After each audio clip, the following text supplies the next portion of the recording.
Telephone tapping case విచారణకు హాజరు కావాల్సిందిగా కేసీఆర్కు రెండోసారి నోటీసులు ఇచ్చిన తర్వాత బీఆర్ఎస్ మీడియాలో పెద్ద ఎత్తున ఆ, కేసీఆర్కు అనుకూలంగా రేవంత్ రెడ్డికి వ్యతిరేకంగా కథనాలు వస్తున్నాయి. ఇందులో నేను కొన్ని చెప్తాను పాయింట్స్. అంటే కొన్ని చాలా ఆ, ఏమంటాము చాలా వైబ్రెంట్గా ఉన్న పాయింట్స్. తెలంగాణ అస్తిత్వానికి నిలువెత్తు సంతకం కేసీఆర్. తెలంగాణ అస్తిత్వానికి నిలువెత్తు సంతకం కేసీఆర్. కేసీఆర్ వైపు వేలెత్తితే తెలంగాణ వైపు వేలెత్తినట్లే. కేసీఆర్ ఎక్కడ నివసిస్తున్నాడో సిట్కు తెలియదా? కేసీఆర్ కారణంగానే ఇవాళ తెలంగాణ ప్రజలు పట్టెడు అన్నం తింటున్నారు. పట్టెడు అన్నం జనం తినే విధంగా తెలంగాణను తయారు చేసిన మనిషి మహానుభావుడు కేసీఆర్. తర్వాత ఇటువంటి వ్యవహారాలకు అంటే సిట్ ఇచ్చే నోటీసులు, వేధింపులు, వీటికి తెలంగాణ సమాజం క్షమించదు. తెలంగాణ మొత్తం కేసీఆర్ వెంటే ఉంది. తెలంగాణ మొత్తం కేసీఆర్ వెంట ఉంది. కేసీఆర్ను టచ్ చేయడం అంటే ఇది చాలా కీలకమైందండి. ఇది చాలా జాగ్రత్తగా వినాలి. కేసీఆర్ను టచ్ చేయడం అంటే తెలంగాణ ఆత్మగౌరవాన్ని టచ్ చేయడమే. తర్వాత ధిక్కార పిడికిలి కేసీఆర్. సిట్ పేరిట దాడి అనేది సిగ్గుచేటు. ఈ నినాదాల్లా ఉన్నాయి కదా, మామూలుగా ఈ గోడల మీద రాస్తే బాగుంటుందేమో అనిపిస్తుంది నాకు. ఎందుకో బీఆర్ఎస్ వాళ్ళు బహుశా ఈ గోడ మీద రాతలు అంటారు కదా, వాల్ రైటింగ్స్, అందులో రాస్తే బాగుంటుందేమో. ఇటువంటి చాలా బాగున్నాయి. అంటే సిట్ ధిక్కార పిడికిలి కేసీఆర్ అండ్ తెలంగాణ అస్తిత్వానికి నిలువెత్తు సంతకం. తెలంగాణ సమాజం క్షమించదు, ఎవరిని రేవంత్ రెడ్డి క్షమించదు. ఇది పట్టడనం సంబంధించిన ఒక సమస్య. తర్వాత ఇంకోటి ఏంటి, ఇది తెలంగాణ ఆత్మగౌరవం. దాన్ని టచ్ చేయడం, ఎవరిని ఆయన టచ్ చేస్తే ఆత్మగౌరవం టచ్ చేసినట్టేనట్ల. మరి తెలంగాణ ఆత్మగౌరవం అంటే అది కేసీఆర్ ప్రైవేట్ లిమిటెడ్ కంపెనీ కాదు అనే విషయం ఎవరు చెప్పాలి? ఈ మేధావులకు, రచయితలకు, కవులకు, కళాకారులకు, లేకపోతే బీఆర్ఎస్ ప్రాయోజిత మనుషులకు మనకు తెలియదు. ఎవరు చెప్పాలి వీళ్ళకు? వీళ్ళంతా తెలివిగల వాళ్ళు, వీళ్ళంతా చదువుకున్నవాళ్ళు. అయితే బీఆర్ఎస్ పార్టీలో కార్యకర్తలుగా, నాయకులుగా పనిచేస్తున్న వాళ్ళు కావచ్చు, గతంలో వివిధ హోదాల్లో పదవులు అనుభవించిన వాళ్ళు కావచ్చు, ఇప్పుడు కూడా కొంతమంది ఆ పదవుల్లో ఉన్నవాళ్ళు కావచ్చు, ఏమైనా కావచ్చు, మనకు అభ్యంతరం లేదు. వాళ్ళకు ఒక రాజకీయ విధేయతలు ఉన్నాయి. అంటే వాళ్ళకు రాజకీయ అభిప్రాయంతో ఉన్నారు. వాళ్ళు బీఆర్ఎస్ పార్టీతో ఉన్నారు, వాళ్ళు కేసీఆర్తో ఉన్నారు, కేటీఆర్తో ఉన్నారు. కనుక ఇప్పుడు సమయం వచ్చింది కాబట్టి అందరూ పోటీ పడుతున్నారు. కేసీఆర్ దగ్గర మార్కులు కొట్టాలి, కేటీఆర్ దగ్గర మార్కులు కొట్టాలి. ఇదే పని బీఆర్ఎస్ మీడియాలో నడుస్తుంది. కేసీఆర్కు ఏది మంచి చేయాలి, కేసీఆర్ ఏం చేస్తే అది కేసీఆర్ పట్ల ప్రజల్లో విశ్వసనీయత పెరుగుతుందో, ఏం చేస్తే కేసీఆర్ పట్ల కోల్పోయిన ప్రజాదరణ మళ్ళీ వస్తుందో, ఏం చేస్తే కేసీఆర్కు ప్రజల మద్దతు పెరుగుతుందో, ఏం చేస్తే బీఆర్ఎస్ పార్టీ మళ్ళీ పుంజుకుంటుందో అది విడిచిపెట్టి కేటీఆర్ దగ్గర మార్కులు కొట్టి వేసే పనిలో ఉన్నారు వీళ్ళంతా. చాలామంది డిస్టింక్షన్స్ కొట్టేసినట్టుగా కనబడుతుంది. ఇవన్నీ చూస్తుంటే మనం చాలామంది డిస్టింక్షన్ అంటాం కదా మనం, పాస్ మార్కులు అండ్ ఫస్ట్ క్లాస్ డిస్టింక్షన్ కూడా వాళ్ళు కొంతమంది దాటిపోయినట్టుగా కనబడదు. 100 మార్కులు కొట్టిపారేసిన వాళ్ళు ఉన్నారు, లైక్ ఆర్ఎస్ ప్రవీణ్ కుమార్ లాంటి వాడు. సమస్య ఏంటంటే కేసీఆర్ ఆయన ఈ రాజ్యాంగాన్ని నేను నమ్ముతా, నేను రాజ్యాంగం పట్ల నాకు విశ్వాసం ఉంది, చట్టాల పట్ల గౌరవం ఉంది అని చెబుతుంటాడు. కానీ ఆయన మనస్సు లోపల మాత్రం ఆయన భిన్నంగా ఆలోచిస్తాడు.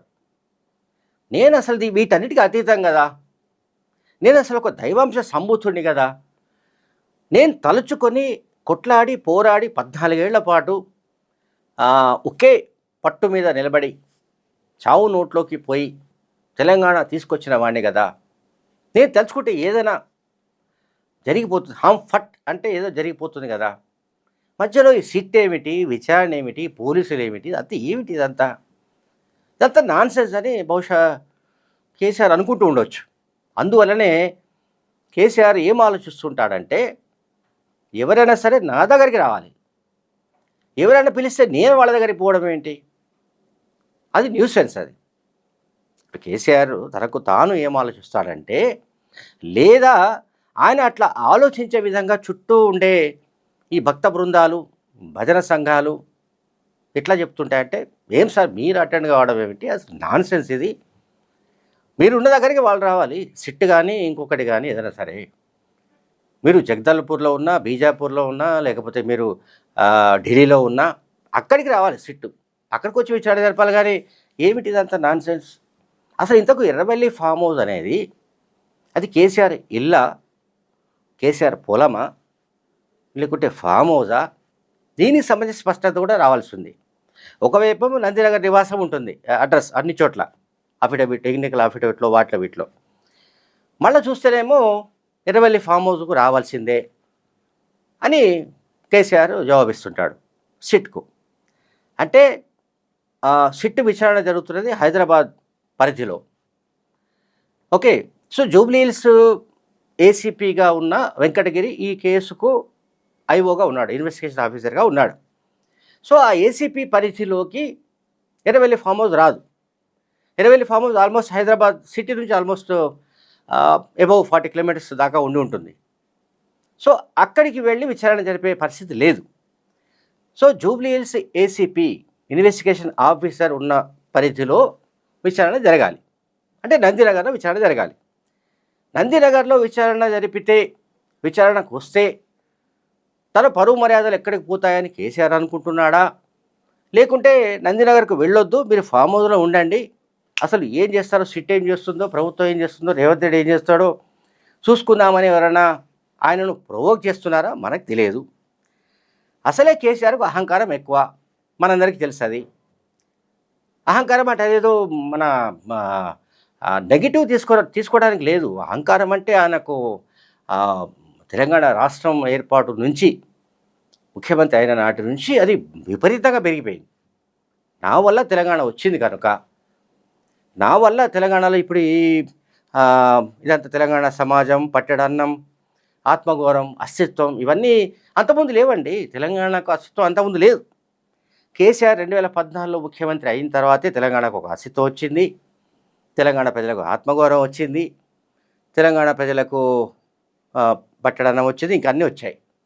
అందువల్ల కేసీఆర్ను టచ్ చేస్తే తెలంగాణ ఆత్మగౌరవాన్ని టచ్ చేసినట్టు. ఈ సంగతి ఏందో ఆయన కూతురు కవితను అడిగితే చెప్తుంది. ఆమె ఏం చెప్తోంది? మేడారంలో తాజాగా కూడా ఆమె కొన్ని వ్యాఖ్యలు చేశారు. అసలు తెలంగాణ ప్రజలకు ఆత్మగౌరవం రాలేదు. దాదాపు 12 ఏళ్ల పాటు, అంటే 2014 నుంచి ఇప్పటిదాకా కూడా తెలంగాణలో సామాజిక న్యాయం రాలేదు. తెలంగాణ ప్రజలకు సామాజిక న్యాయం దక్కలేదు.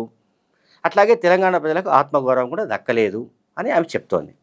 కనుక కవితకు జవాబు ఇవ్వాలి వీళ్ళు. మనకేమీ వేరే వాళ్లకు జవాబు ఇవ్వాల్సిన అవసరం ఏమి లేదు. ఇక్కడ పాయింట్ ఏమిటి? ఇన్ని విధాలుగా కేటీఆర్ దగ్గర మార్కులు కొట్టడానికి వీళ్ళు చేస్తున్న ఈ ప్రయత్నాలు హాస్యాస్పదంగా కనిపిస్తున్నాయి. ఎందుకంటే ఫోన్ ట్యాపింగ్ లాంటి ఒక క్రైమ్, అంటే 1885, 1869 వగైరా ఆ ప్రాంతాల్లో అప్పటి బ్రిటిష్ కాలంలో ఏర్పాటు చేసిన టెలిగ్రాఫ్ చట్టం ఇప్పటికీ అమల్లో ఉంది. ఆ చట్టం ప్రకారం ఒకవేళ ఢిల్లీ స్థాయిలో నిర్ణయం తీసుకోవాలంటే కేంద్ర హోంశాఖ సెక్రటరీ అనుమతించాలి, ఎవరి ఫోన్లు ట్యాప్ చేయాలి, ఎవరు చేయకూడదు అని. రాష్ట్ర స్థాయిలో అయితే ఆ రాష్ట్ర ప్రభుత్వ హోంశాఖ సెక్రటరీ అనుమతించాలి. అయితే తెలంగాణ విషయానికి వస్తే రాష్ట్ర ప్రభుత్వ హోం సెక్రటరీ అనుమతించాడా? రివ్యూ కమిటీ అనుమతించిందా? రివ్యూ కమిటీ రివ్యూలో ఏం తేలింది? అసలు ఇన్ని ఫోన్లను ట్యాప్ చేయాలని ఎవరు ఆదేశించారు? ఇవన్నీ బయటకు రావాలి. విచారణ అంటే అదే మరి. విచారణలో బయటకు రావాల్సిన అంశాలు ఏమిటి అంటే, ఈ కేసుకు సూత్రధారి ఎవరు దీనికి మొత్తం స్కెచ్ గీశారు? మనం మళ్ళీ అధికారంలోకి రావాలంటే మనం హ్యాట్రిక్ కొట్టాలి. కేసీఆర్ హ్యాట్రిక్ కావాలి. హ్యాట్రిక్ అంటే హ్యాట్రిక్ సీఎం కావాలి. మూడోసారి ముఖ్యమంత్రి కావాలి. మూడోసారి ముఖ్యమంత్రి కావాలంటే ఏం చేయాలి? ముందుగా ప్రతిపక్షాలను బలహీనపరచాలి, నిర్వీర్యం చేయాలి, వాళ్ళకు డబ్బు అందకుండా చేయాలి. అట్లాగే వాళ్ళు ఎవరెవరితో మాట్లాడుతున్నారో అది కూడా ట్యాప్ చేయాలి. సో ఈ రకమైన నేరాలు ఫోన్ ట్యాపింగ్ వల్ల జరిగింది కనుక కాంగ్రెస్ ప్రభుత్వం, రేవంత్ రెడ్డి ప్రభుత్వం చాలా సీరియస్గా తీసుకున్నట్టుగా మనకు కనిపిస్తోంది. అయితే ఇక్కడ వీళ్ళు వ్యవహరిస్తున్న పద్ధతి, బీఆర్ఎస్ పార్టీ నాయకులు, కార్యకర్తలు, లేకపోతే బీఆర్ఎస్ పార్టీ కరసేవకులు వీళ్ళు చేస్తున్న నినాదాలు, వీళ్ళు రాస్తున్న వ్యవహారాలు ఇవి గమనిస్తే బహుశా కేసీఆర్‌ను డౌన్‌ఫాల్ కావడానికి కేసీఆరే అవసరం లేదు. వీళ్ళందరూ కూడా తలా ఒక చెయ్యి వేస్తున్నట్టు కనబడుతోంది. Thank you very much.